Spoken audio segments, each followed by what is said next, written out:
Hello, I am Marta and welcome to my channel. In the previous video, we talked about what people pleasing is, my personal experience with it, and also I provided some journaling prompts that guide you in this self-reflection to recognize it within yourself. So if you haven't seen that one, then I strongly suggest you to go there first, because these insights that you're gonna get from this journaling will greatly improve the whole kind of process of implementing the potential changes that you will learn about in this video. And when you've already journaled on your custom situation, then come back to this video when you have your answers, especially that this is a very individual path and your findings from your journaling will provide you with fantastic insights that will make this video work for you, all that we learned in this video. This is a type of work that only watching the videos will not fix for you, and it requires your full hand-on experience and inner work. So let's tackle this habit of people pleasing, shall we? Let me clarify that I don't want you to change yourself beyond recognition. We may not realize this, but we are already what we aspire to be. It's merely a matter of changing our direction. You don't need to force yourself into change or overexert yourself in developing new habits. For instance, if you claim you're not confident, you already possess confidence. It's just redirected towards the belief that you're not. So you're confident in that. If you struggle to trust yourself and believe that nothing goes your way, you already have the key component necessary for self-trust, which is faith in yourself. You've just placed it on the opposite of what you desire. So it's all about redirecting your effort, not changing the efforts themselves.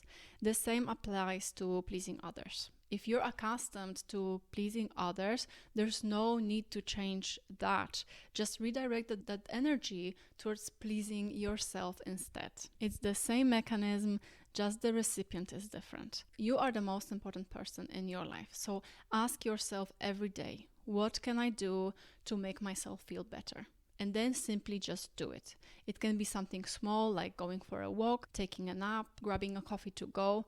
Respond to your whims. Make yourself a priority. And I know what you might be thinking, that you don't have time for this. But if you don't think you have time for this, or for yourself or your self-care, then start prioritizing yourself and just schedule it like you would with anything else in your life. And no, self-care and focusing on yourself is not selfish. It's absolutely necessary, especially for us, the recovering people pleasers. We must do a total 180, at least for a while. And you know what they say on the airplanes? Put your oxygen mask first and then help others. You cannot really serve others in your life completely if you neglect yourself. So you should always be your own priority. Eckhart Tolle explains that people pleasing often stems from deep-seated conditioning many of us receive from a young age. Society and upbringing frequently teaches us that our worth is tied to how others perceive us,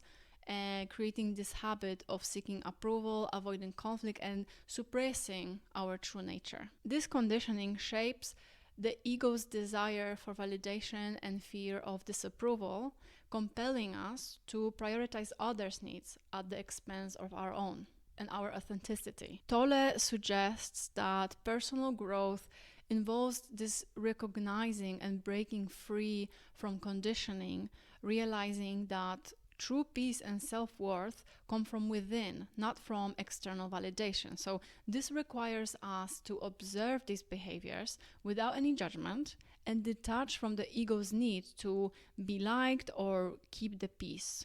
And importantly, Tolle also emphasizes compassion for those who remain trapped in this conditioning. He encourages us to accept and love others, even those who still seek this approval or conform to others' expectations without any judgment. Because cultivating self-awareness and compassion is essential, both for yourself as you move beyond people-pleasing and for others who may still be on their own journey of self-discovery, because it is not our job to kind of wake up other people. Everyone is on their own journey, so you just take care of yourself. And break free from this need to be approved by others. Words of others have an impact on us because we give these words meaning. You are in control of this, and your biggest source of fulfillment always. And even external validation is ultimately a form of self-validation. When someone's positive feedback makes us feel good, it's because we've chosen to give their words meaning. It's your own decision to assign what they have said a meaning. In other words, by accepting their praise, we're still the one validating ourselves. It's just that we've handed over the power to do so to someone else instead of keeping it with our own control. And this is why we often thrive on external validation, but feel really bad when the source runs out, the source that we've placed with someone else instead of within ourselves. And if you seek this external validation from others, then start validating yourself. Talk to yourself positively, compliment yourself. When you pass yourself in the mirror, tell yourself something nice, smile at yourself, wink at yourself. Become your own best friend. Be so self-validated that compliments no longer spike your happiness or make your day, because the only true validation and fulfillment come from within, and compliments are just nice confirmations of what you already know, which is just something that we gracefully thank for and move on. So you have to get your energy back.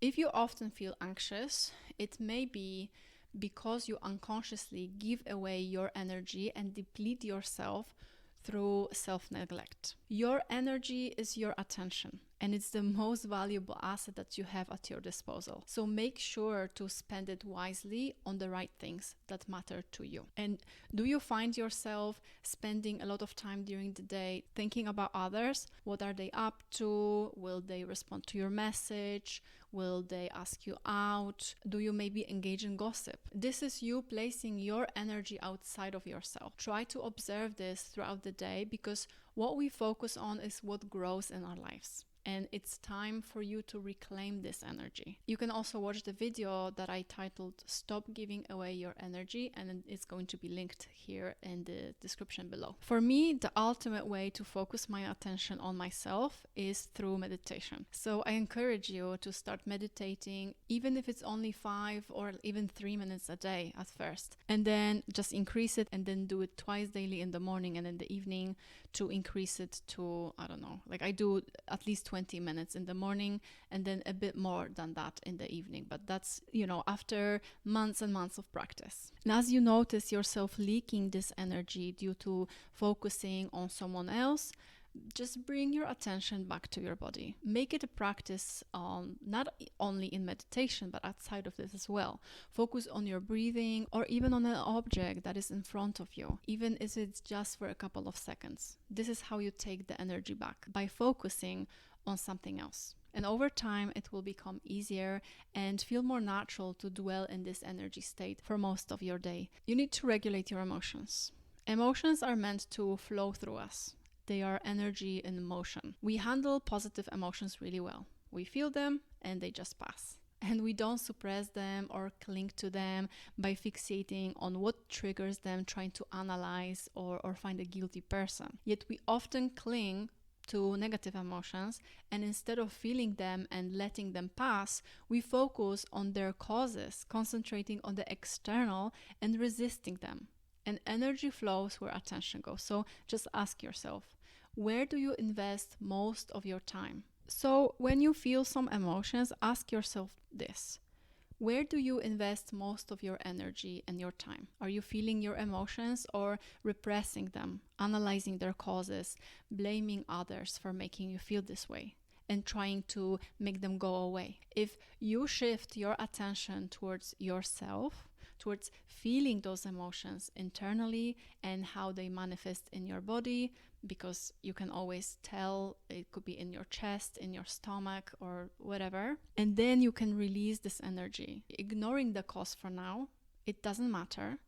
Then if you do that, then this is what will grow.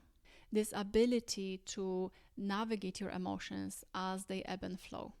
Surrender to what is without trying to change the experience or resisting. And you need to observe yourself and make it a habit. In this world, there are only two forces driving human behavior. There is love and there is fear. We can act out of fear or out of love. So which force are you operating from most of the day? Acting out of love allows us to approach situations with an open heart and a calm mind. It involves accepting without any conditions. On the other hand, acting out of fear leads to shallow and defensive responses and making decisions that are not in line with our intuition. While fear isn't inherently negative, it's a survival response that helps us stay safe. The overuse of fear in unnecessary situations can distort our perception and limit our potential. The truth is that anything not rooted in true acceptance, love, and openness is an act of fear. This fear shapes our lives and creates limiting beliefs and lead us away from our authentic selves. Love is our true nature, and everything that isn't love stems from conditioning. And when we release these conditioned, fear-based responses, then our authentic selves, rooted in peace and love, can finally emerge. I recommend you to spend some time to identify your limiting beliefs. It was a big one for me. I have another video on this topic alone, so I'll just say this. Our fears become our limitations over time. And ask yourself, do you have limiting beliefs that maybe you don't deserve to receive, or you keep giving to feel worthy of keeping you in your life? Reflect on this, give yourself space, and start with awareness. You cannot successfully or fairly fight an invisible enemy. Journal it to make it known. That is all for today. I hope that this video helps you. I'd love to hear about your journey in overcoming people pleasing. What's the way that you've prioritized other people's needs over your own? How did it make you feel? Why did you do that? So share this in the comments below and let me know about some other topics that you would be interested in watching, and I'll be sure to consider them for the future videos. These are the videos that YouTube thinks that you should watch next. And remember, you are brave, you are loved. Be kind to yourself. Bye now.